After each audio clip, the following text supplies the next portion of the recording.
Donc on reste toujours sur cette session 3D, cette fois-ci avec Xavier Granier, qui est professeur au LP2N, je ne me trompe pas, à Bordeaux, qui est aussi responsable d'un grand projet qui s'appelle Humanum 3D sur... C'est le fameux consortium dont on vient de parler. Absolument, voilà. Je vais pouvoir répondre à certaines des questions qui se sont posées. Et là, la présentation, on va parler de la 3D et de l'apparence pour le patrimoine. Voilà, donc je vais vous parler de 3D et d'apparence pour le patrimoine. Alors, le titre, c'est « De l'acquisition sur site à la conservation, publication et documentation ». Et je dois avouer que ce qui m'intéresse particulièrement, c'est ces trois derniers points. Et donc, je vais passer pas mal de temps sur ces trois derniers points plutôt que sur l'acquisition, qui va être simplement un exemple, une illustration de ce que l'on fait. Et oui, et j'interviens aussi, pas seulement en tant que professeur de l'Institut optique au LP2N à Bordeaux, mais aussi parce que je suis responsable d'un consortium national, un consortium de l'infrastructure de recherche qui s'appelle Humanum, dans lequel on essaie de réfléchir aux usages de la 3D pour les SHS, de tout, de l'acquisition jusqu'à la conservation, la publication, etc. Qu'est-ce qu'on y fait dedans? Alors, il arrive à son terme, il est en train d'être renouvelé pour la fin du mois. S'il y a des gens qui ont envie de participer, qui prennent contact, j'ai mis les adresses mail, etc. N'hésitez pas à nous faire parvenir vos envies. Donc, qu'est-ce qu'il fait? Il publie des recommandations. Il s'est basé sur l'expertise de tous les gens qui ont participé pour dire qu'est-ce qui est bon. Et notamment, on va voir un certain nombre de points ici, un guide du cahier des charges quand des acteurs de la culture, de la recherche veulent faire appel à des prestataires. Quels sont les bons gestes à avoir quand ils écrivent un cahier des charges basé sur un bon vocabulaire que tout le monde comprend dans les SHS et les techniques. On essaie de recenser les outils, les logiciels, dans les avantages, les inconvénients et on travaille sur tout cet aspect pérennisation des données. Alors rapidement, le second point sur lequel on travaille, c'est l'aspect publication. Donc, on est dans la science ouverte. C'est un peu l'un des buts de Humanum. Faire en sorte que les données produites pour la science soient disponibles après pour d'autres recherches.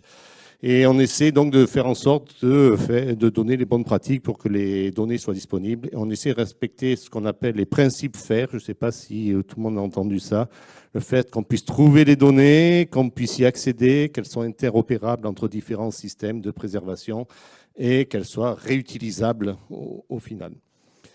Alors, j'ai illustré ça avec, par exemple, des vocabulaires. Alors, c'est un vocabulaire pas forcément super technique. On essaie entre les deux, peu sciences humaines et sociales, etc. C'est améliorable. C'est itératif, dans lequel on essaie de définir justement des choses qui sont communes. Et un point de vocabulaire que je trouve essentiel, que je reprends tout le temps, c'est le terme de restitution, qui est le vocabulaire qu'on va utiliser pour dire que l'on a refait un modèle, une apparence, un objet qui existait à une certaine époque, sous un certain état. Donc c'est redonner l'idée et l'aspect d'un édifice ancien. Donc c'est un vocabulaire qu'on essaie de standardiser avec une étude scientifique qui a été faite par derrière, basée sur des données, des réflexions, des hypothèses, etc., pour redonner à voir quelque chose qu'on ne voyait pas, qu'on ne voit plus ou pas dans le même état à l'heure actuelle. Voilà. Donc restitution, voilà, on redonne à voir quelque chose dans un état. Et c'est important de préciser ça parce que quand on regarde la littérature ou des choses qui ont été faites, je prends toujours l'exemple de ce qui a été fait autour du Parthénon et les travaux de Debevec notamment. Et se pose la question, est-ce que c'est une restitution ou c'est simplement un exercice de valorisation dans lequel on a pris des éléments, on a produit un joli film, etc., qui donne l'idée de tout ce que peut faire la technologie plutôt qu'une véritable étude scientifique. Et c'est pour ça qu'on essaie de séparer avec ce mot terme restitution qui a un caractère scientifique de tout ce qui va être exercice pour la valorisation qui n'est pas... C'est pas péjoratif, mais c'est pas les mêmes objectifs et donc les attentes sont pas les mêmes. Alors pour ici le propos, je prends l'exemple d'un travail, et pour revenir sur l'apparence, d'un travail en cours qui a commencé en 2019, qui est la restitution de l'hôtel particulier de Gaston Saint-Maurice, qui était un écuyer du Pacha au Caire au XIXe siècle, un Français, et qui avait construit cet hôtel particulier en utilisant pas mal d'éléments de décor qu'il avait récupérés dans le Caire à ce moment-là, qui était en pleine destruction, reconstruction, et donc il pouvait retrouver pas mal d'éléments de décor, des plafonds, Et donc, c'est un super cas d'étude, notamment du fait qu'il n'existe plus aujourd'hui. Mais par contre, certains éléments de décor existent encore. Ils sont notamment présents à l'ambassade de France au Caire, d'où les plafonds, etc. Donc, c'est très intéressant pour essayer de suivre, au point de vue architecture, les différents éléments. Alors, comment faire pour essayer de restituer avec toutes les couleurs, etc., et toutes les apparences, les brillants, parce qu'il y a des céramiques, il y a des marbres, etc., et donc ce serait intéressant. Il y a l'approche, pour l'instant, qui est la prise, qui est l'approche classique quand on fait de la restitution de bâtiments perdus, c'est l'approche infographiste, mais basée sur de la documentation. Quelle est cette documentation ?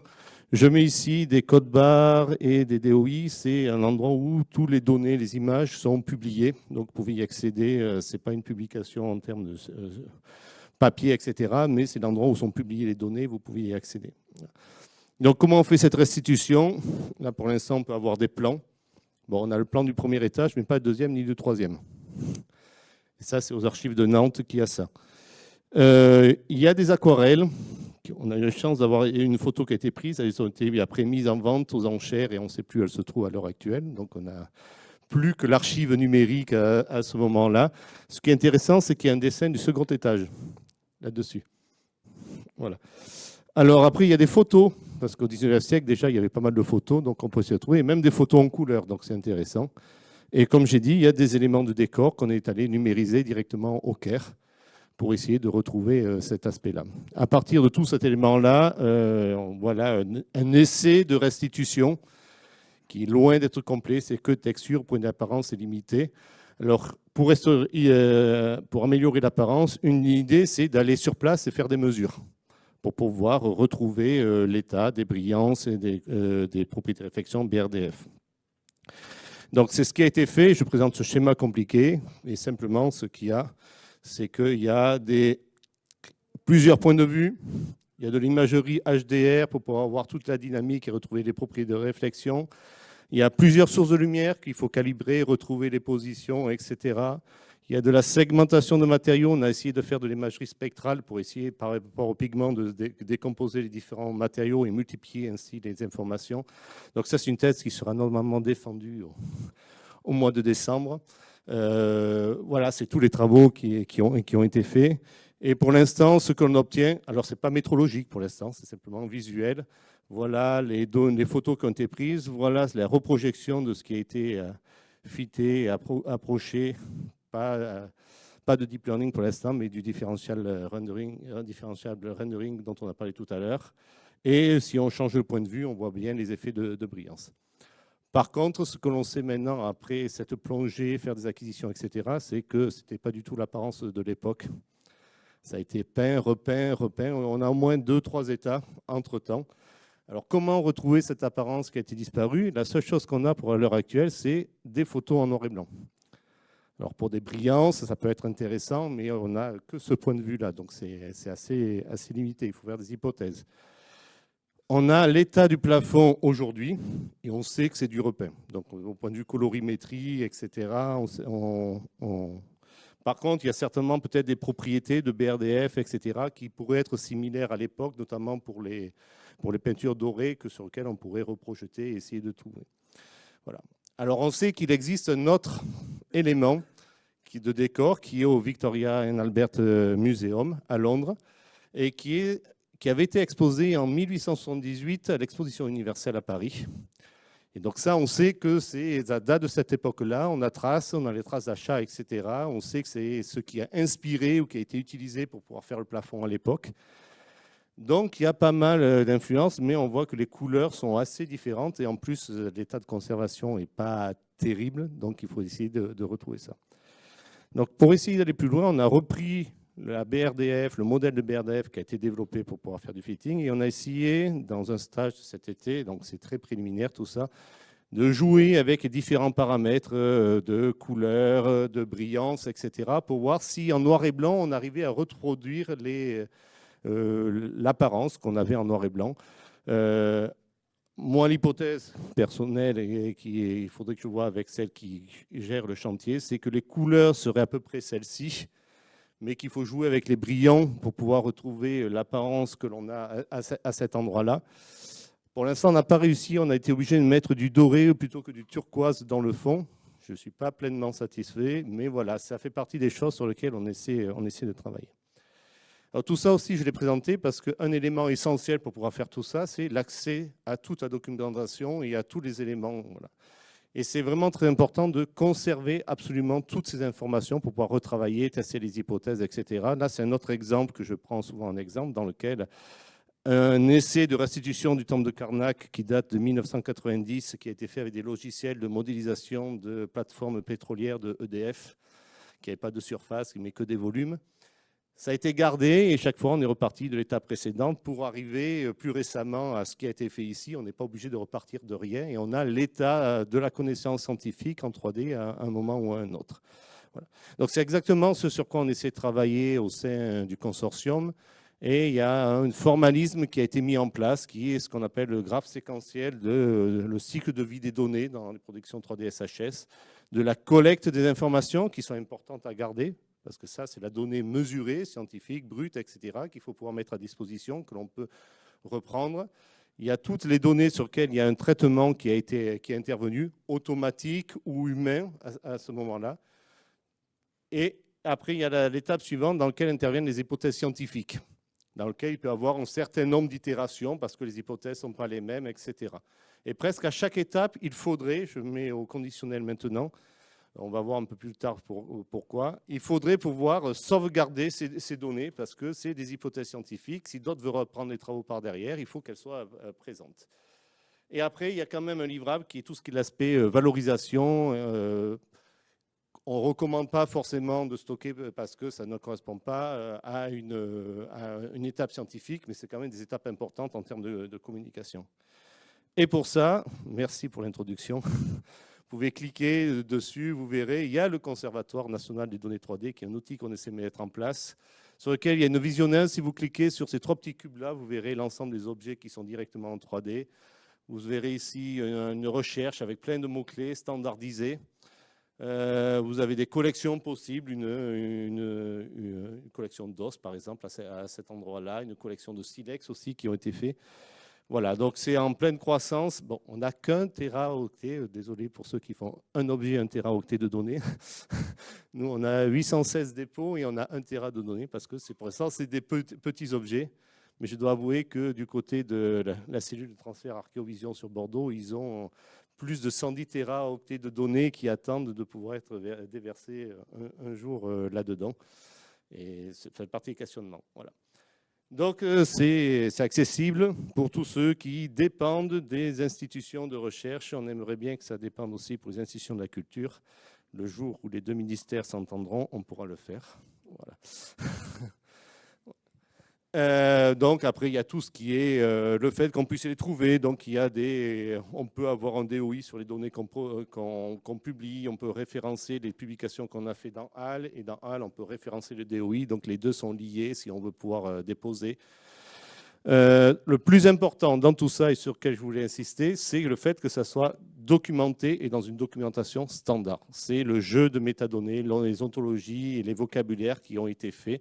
On arrive à la version 2 de ce vocabulaire sur lequel il y a on a essayé de tout revoir pour essayer d'enlever les contraintes qu'on avait au départ où c'est un objet 3D. Qu'est-ce que c'était? C'était des maillages avec des textures. Et un objet 3D, c'est bien plus que ça. J'y reviendrai un peu plus tard, notamment la notion d'apparence complexe, BRDF, etc., n'était pas standardisée et ça fait partie des gros challenges qui existent à l'heure actuelle.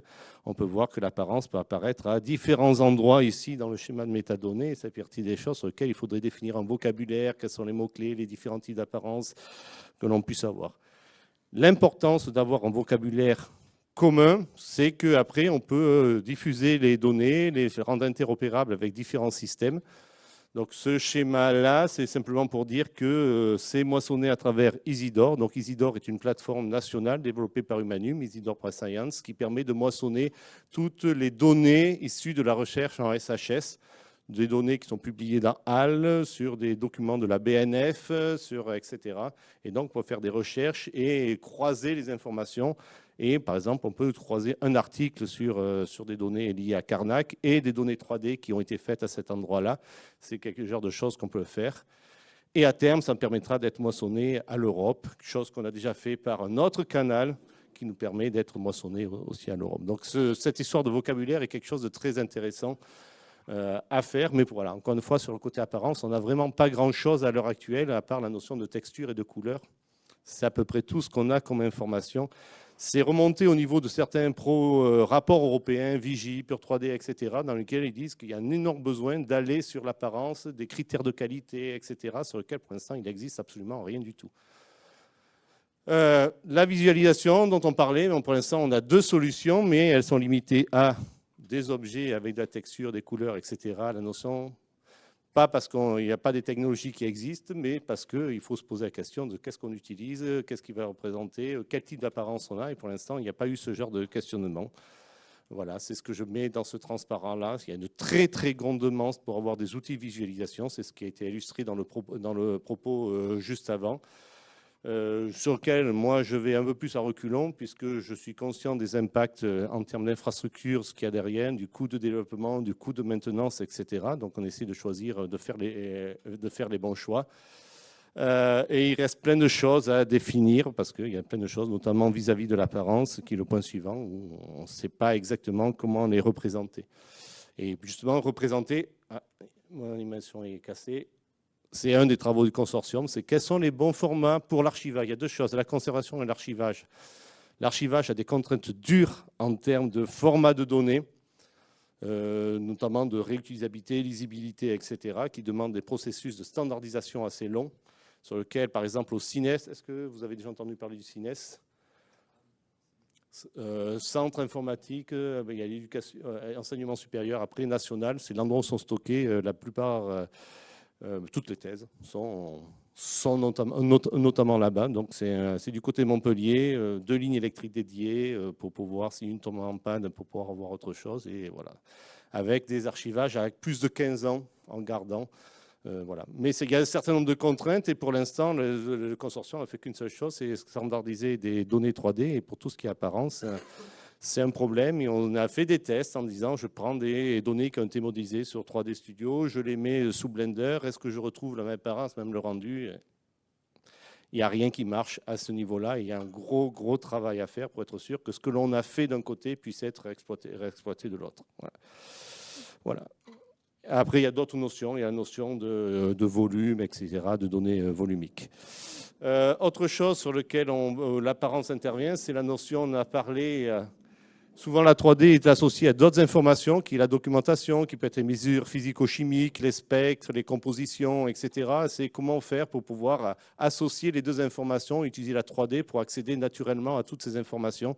Donc, c'est la notion d'annotation. Là aussi, il y a tout un vocabulaire dont on attend BIM, HBIM, SIG 3D, annotation, etc. Donc, merci à Daniel d'avoir pris en charge une partie de cet atelier-là. Voilà, tout ça montre que en fait, la 3D, jusqu'à présent, souvent, quand on l'attaque, c'est que c'est une définition assez limitée. Qu'est-ce que la 3D? C'est un nuage de points, un maillage avec des couleurs, et que la propriété réflexion, bien qu'il y ait beaucoup de travaux en recherche, en synthèse image, etc., en fait, ça reste un problème complètement ouvert. Et il faut réfléchir à peu près à qu'est-ce qu'on appelle une donnée 3D. Alors j'ai tendance à dire qu'il ne faut pas se limiter à la donnée, il faut intégrer aussi tout l'environnement dans lequel ça a été fait, c'est-à-dire qu'une donnée 3D doit être associée avec le logiciel qui permet de voir ces données 3D. Parce que l'un sans l'autre, en fait, c'est notamment lorsqu'on attaque l'apparence, on ne peut pas séparer les deux. Ce qui permet d'introduire en termes d'archivage une autre plateforme qui est le Software Heritage, dans lequel on pourrait déposer des visionneuses associées aux données 3D. Voilà.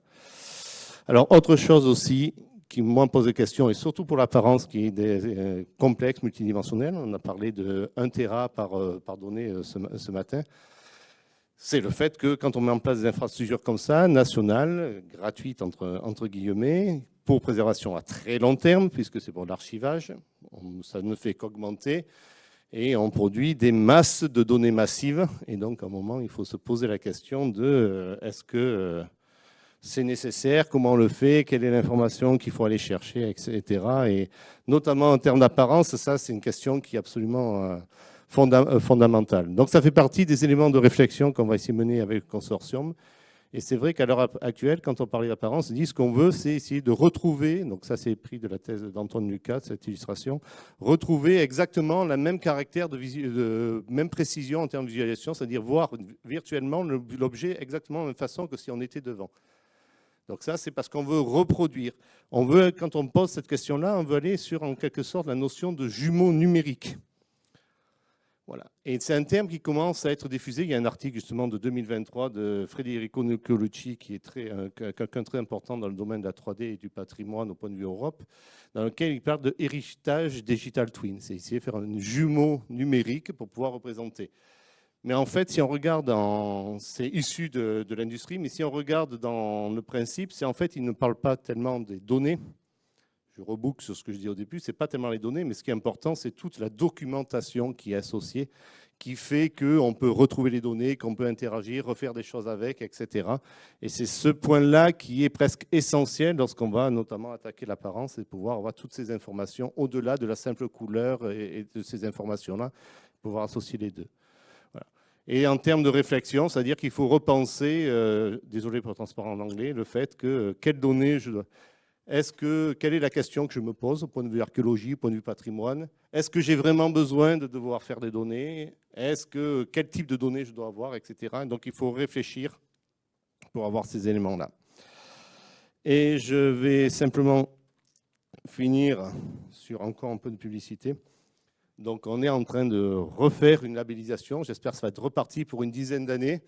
Avec ici, on voit les différents objectifs qui sont les infrastructures, les outils, les formations et les guides, la connexion avec les institutions, on va essayer de se connecter de plus en plus avec les institutions culturelles et européennes, l'aspect sobriété et efficacité, qui est absolument essentiel lorsqu'on commence à produire des états, je ne connaissais pas cette grande larme, mais des états octets de données.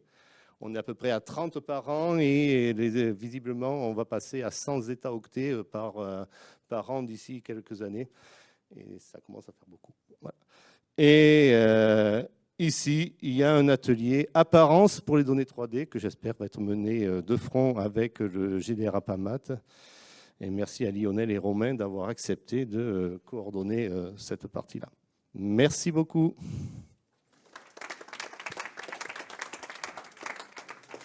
Merci beaucoup, Xavier.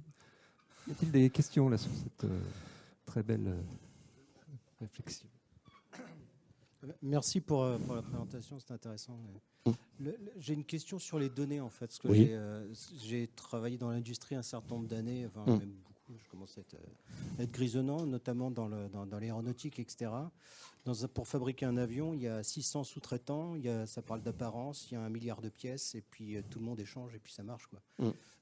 Pourquoi ça serait plus compliqué là? Parce qu'on parle de données d'apparence aussi. Hein,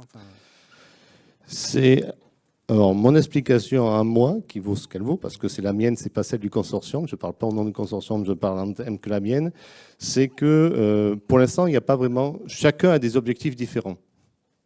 Donc chacun va se poser une question et créer les données pour son objectif. Il ne va pas se soucier que les données puissent être réutilisées à un autre endroit. Il ne va pas essayer de les faire génériques. Et c'est pas, voilà. C'est pas un problème. Je pense pas que ce soit un problème technique. C'est que faire des données qui correspondent aux besoins de tout le monde, notamment de ce qu'on vient à la 3D, c'est quelque chose qui est extrêmement compliqué. Depuis 2008, où je vois des projets européens passer, depuis 2008, chaque projet européen va dire je vais standardiser un format de données 3D pour pouvoir le faire. Chacun standardise un format de données 3D et le suivant en refait un autre. Parce qu'ils ne sont pas d'accord. Typiquement, le DAE il y a le X3D et chacun va de son côté. Tout simplement parce que la question de l'usage est primordiale et en fonction de l'usage, ce n'est pas le même type de données. Entre de la CAO et un modèle maillé qui ont été acquis, ce n'est pas les mêmes usages et on ne va pas faire la même chose entre un modèle pour faire une expérience en réalité virtuelle, pour retrouver des gestes, etc., et un modèle pour retrouver l'apparence. Ce n'est pas exactement les mêmes objectifs. Donc, c'est un peu ce problème-là, c'est-à-dire que c'est pas... Pour l'industrie, il y a un objectif final, tout le monde va se mettre dans cet objectif-là et faire en sorte que les données soient utilisables. Pour l'étude du patrimoine, pour chaque époque, pour chaque type d'objet, pour créer, il y aura une question différente et donc un type de données différente. Désolé. Hein? Oui, il y a un temps. Oui, j'ai pas parlé. J'ai parlé du côté sur site, c'est-à-dire que souvent aussi, il faut aller chercher sur site. Là, par exemple, c'est pour ça que j'avais pris Saint-Maurice pour aller sur place, apporter un scanner laser à travers la douane, même la visite diplomatique. C'était non. Faire voler un drone à l'intérieur pour mesurer le plafond qui est à 9 mètres de haut, non.